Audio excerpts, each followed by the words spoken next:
Hi folks, it's Friday afternoon and I'm recording this from Jeffreys Bay, so I'm just outside. It's going to be a little short. I hope you can hear me. It's a little windy, but I've got my special mic on. So it's only going to be a few minutes, but rather a little bit than nothing at all. Let's have a look at the currencies. Now look at the dollar yen.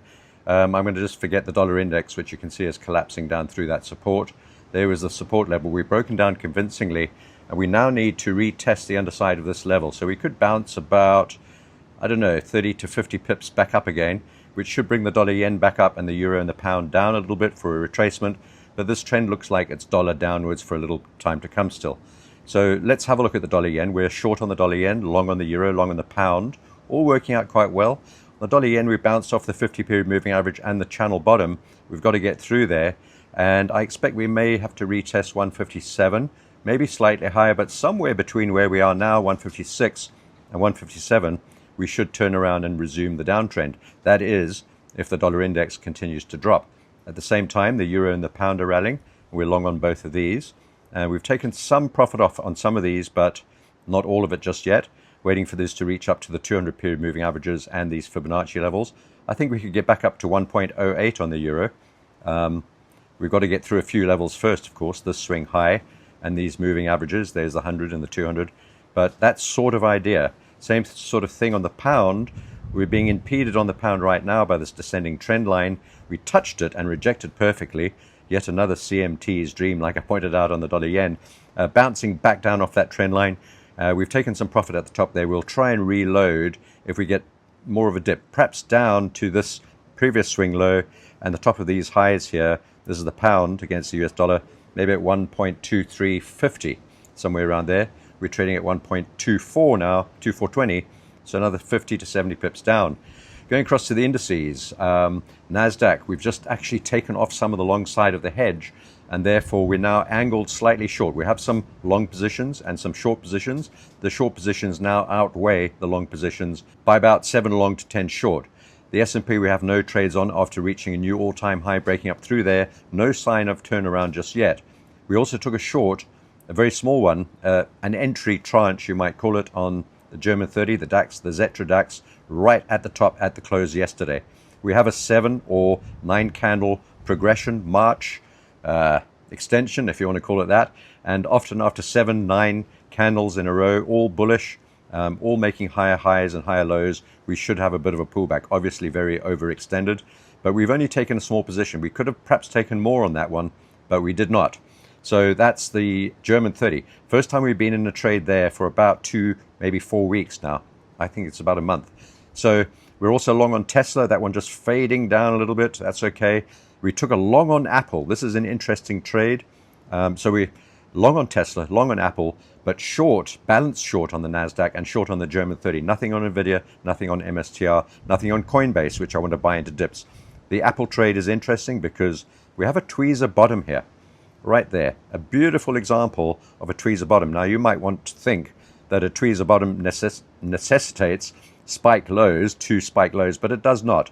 All we need is an equal low, and that's what we got. So, and 2 equal candles in size, really, bouncing up there. So that's stocks. Going across to Bitcoin, gold, silver, and palladium I've got on the chart here. I'm trying to see if that's palladium or platinum. We're long on Ethereum. Here are our entry positions. Long on Ethereum there. Long on Bitcoin there. Looking for this to hold, break up and hold above 106,000. Has not done so ever. And we've tried multiple times. 1 day, 2 days, 3 days, 4, 5, 6, 7, 8, 9, 10, 11 days now that we've tried to close above 106. Have not managed to do that. If we do that, we should see this extend up quite powerfully. We're also long on XRP from all the way down at $2. Just around about $2, $2.05, I think it was. We're trading at 316 now, so that's a massive gain on that trade and looking pretty good. We're long on gold, our 2 entry tranches there, except I've taken this one off. Let's just adjust that for you. We took some profit on gold the moment we got into that big order block above us, reaching towards the all-time high. We may have to reject here a wee bit. There's a trend line just above the all-time high that I think is a better target. I think we could break up through the all-time high, get up to 2.8 or 2.810 before perhaps a bit of a retracement. I'll be watching that level and not the all-time high to get into a short, or perhaps at least just take profits on our long trade. we're long from all the way down at the bottom there. So we're long on Bitcoin. I talked about all of those: Ethereum, Bitcoin, XRP, Ripple, gold. We're long on silver now. We took a silver a few days ago. Let's have a look at the silver chart. We're also long on palladium and platinum. I'm not going to show you those charts today. Not enough time. We've got a flat top breakout at the 100-period moving average on silver. If this busts up through that moving average and this beautiful flat top, silver should advance very quickly back up to $32 and then perhaps much higher. I'm aiming for about $60 on silver. That's a fib extension level, and all sorts of reasons why 60 is a good number. I won't go into those now, but keep that number in mind. $60 for silver. We're trading at 30. If we break up through this flat top at 31, just below 31, we should accelerate up to 32 to 32.2 in quick time, maybe in a day or two or early next week. We're also long on palladium. This cup and handle pattern is trying to play out. You see the similar sort of thing on platinum. This is palladium. I don't have the platinum chart up here. There's all sorts of talk about palladium and petrol cars and just all sorts of news and sort of exciting stuff about platinum mining and price of platinum going up. Palladium, sorry, not platinum. And we do have a technical pattern here which we're trying to work through and get this cup, part of the cup and handle pattern going. So we're long on there. You can see our entry position down at the bottom here. There's our green arrow. So that's palladium. Now let's go across to oil and natural gas. As you know, we have no trades on natural gas. My broker rolls over today. I'll be watching next week for the rollover to occur and then to see how we're going to trade natural gas. I've got no ideas and no positions on this just yet. I do think, however, that we could see some strength in natural gas going into the next part of this coming few months, but we may have to suffer a bit of a dip during January and February, as is the seasonal norm. Now with WTI oil, we're also short. You can see our three entry positions, one there, one there, one there, and I just took up some profit right now at the bottom there a few hours ago, right down at about $74 and some change. We're now back at $75 just about. That's the 200-period moving average. Ideally, we'll hold below there, but I don't think we're going to. We'll probably have to pop up a little bit more and then look for another opportunity to sell. We still have 2/3 of our short position on here from more or less the kind of level that we're at now. After having taken a good profit on the top trade, we're now in on these two below us. So we've lightened off the load there a little bit, reduced the risk. And I think that's it. This is the NYMEX CL price on crude oil. And similar sort of thing. Someone was asking me about this yesterday. Very similar sort of pattern. The futures here on the NYMEX trading very similar to WTI and Black Bull. And that's it. Oh, uranium, we're long on both of these. Once again, I think we could reach much higher levels on URA and UEC. Generally, our positions are long on URA, right down at the bottom here. In any case, we're long from the bottom, literally from the bottom on UEC, long from the bottom on URA. Okay, I don't know what's going on now. I think I'm a little bit further away from the Wi-Fi than I should be, so these charts aren't refreshing properly. But we're long from the bottom on UEC, somewhere right down here, and long literally from the bottom on URA. I'm expecting URA to go up to, similar to silver actually, we're trading at 31, silver's trading around 30, but I think we could go up to 60 and much, much higher. So I think we could 2 or 3x our uranium trades, but I think these are going to take a long time, and it's a slow, progressive trade. There's all sorts of excitement about nuclear energy, not only in China and some parts of Europe, sounded like Donald Trump there, China, and also in the US. Lots of talk about, there my charts have just gone, maybe it's refreshing. So lots of talk about uranium and nuclear energy. Okay, charts have just refreshed and updated. So there's our charts. There's all the green arrows that I just drew in. Let's get rid of those. So we're long from there on URA and we're long from down here on UEC. So 2 really good trades there. I'm happy with those. Natural gas, we have no positions waiting for the rollover next week. My broker's rolled over already. WTI, we're short. We've got 2/3 of our position still left on that. And then the US 10-year, after dropping off and breaking down through that trend line, you'll have followed me if you've been watching my videos. We basically looked for this to turn around here. We got a little higher than the 61.8% Fibonacci level. That's the top of the green, not green, yellow block.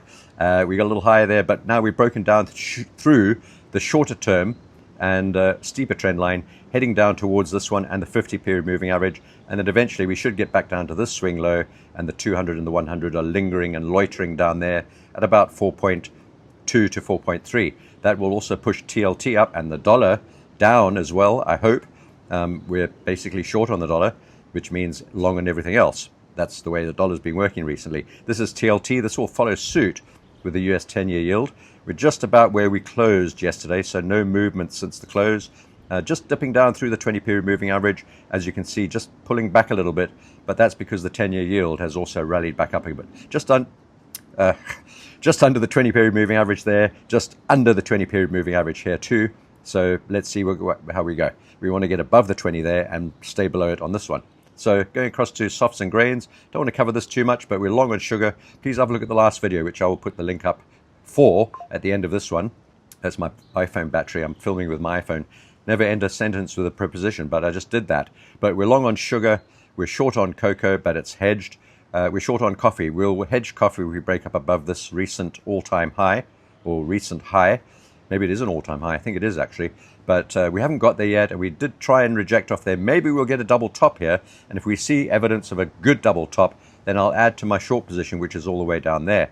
This is a smallish position still, and I'm not too worried about the slight drawdown on that.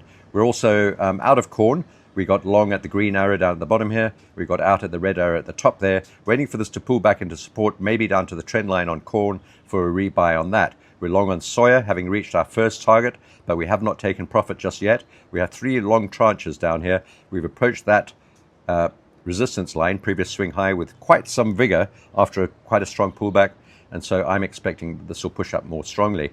So we're holding all 3 positions on soya, and then wheat we're still long, and OJ we're still long, and cotton, sorry, OJ we're still short, and cotton we're still long. That's all the commodities. I'm not going to go into those in detail right now because of time and brevity. I've got to go out right now. But if you enjoyed the video, please subscribe to the channel and give this video a thumbs up. And I'll see you in the next video, which will probably be on Sunday night prior to the market opening. And let's see how we finish off today. Today's going to be super interesting, particularly on stocks and the dollar. Can the dollar continue to fall off? It's being threatened by this dollar yen bouncing up again. And despite the Japanese Bank of Japan rate hike and their rhetoric, this is doing what it normally does and just trying to sort of hold here, and it may well rally up after that. But I'm really interested in stocks. Let's see how we close this week off. If we close at these current levels, it will be very bullish for next week, because we'll be closing with basically a weekly shaven head candle on both of these, NASDAQ and S&P, and maybe even the German 30, which will mean that the continuation, the probability of continuing higher next week, if we close with a very tiny wick or no wick shaven head candle top on the weekly charts on NASDAQ and S&P and German 30 and whatever else you're trading in stocks, these are more likely to continue higher next week, very likely to continue higher, even if it's just for a short period of time. But our short on the German 30, that almost sounded bad, is working out okay. Not so much the NASDAQ, but we are both long and short, just slightly weighted to the short side on that. So these are going to be super interesting this week. And going across to crypto, one final comment: we must close above 106,000 this week on Bitcoin in order to cement this rally and to get it kicking on higher. Same thing with Ethereum, really, and XRP I'm not too worried about. That's forming a nice bull flag. But this is the key. Bitcoin must close above 106,000 this week, and that will complete a beautiful reversal and a failed head and shoulders breakout through that right-hand shoulder, hold above there, more or less, and then the next step is to hold above 106,000. My target for Bitcoin, 140 to 160,000 in the first instance, and perhaps slightly higher than that, maybe 180 going in towards the next phase of this rally. Well, I hope you enjoyed that, folks, and I'll see you in the next video. Take care. Cables on the move, looking proper fresh. Flick through the levels, I'm riding that wick. Sniper in the market, pull the trigger quick. Got me bollies bouncing, MACD cross. If the trend's your mate, you'll never take a loss. Breakout, fake out, don't get mugged. Keep your stops wide, don't trade like a slug. Pips in the pocket, trends me mates. Riding them levels, no time to hesitate. Scalp that tick, hedge that dip. Day trading life, it's a London trip. RSI screaming, she's oversold, bruv. Market's getting cheeky, but I ain't got love.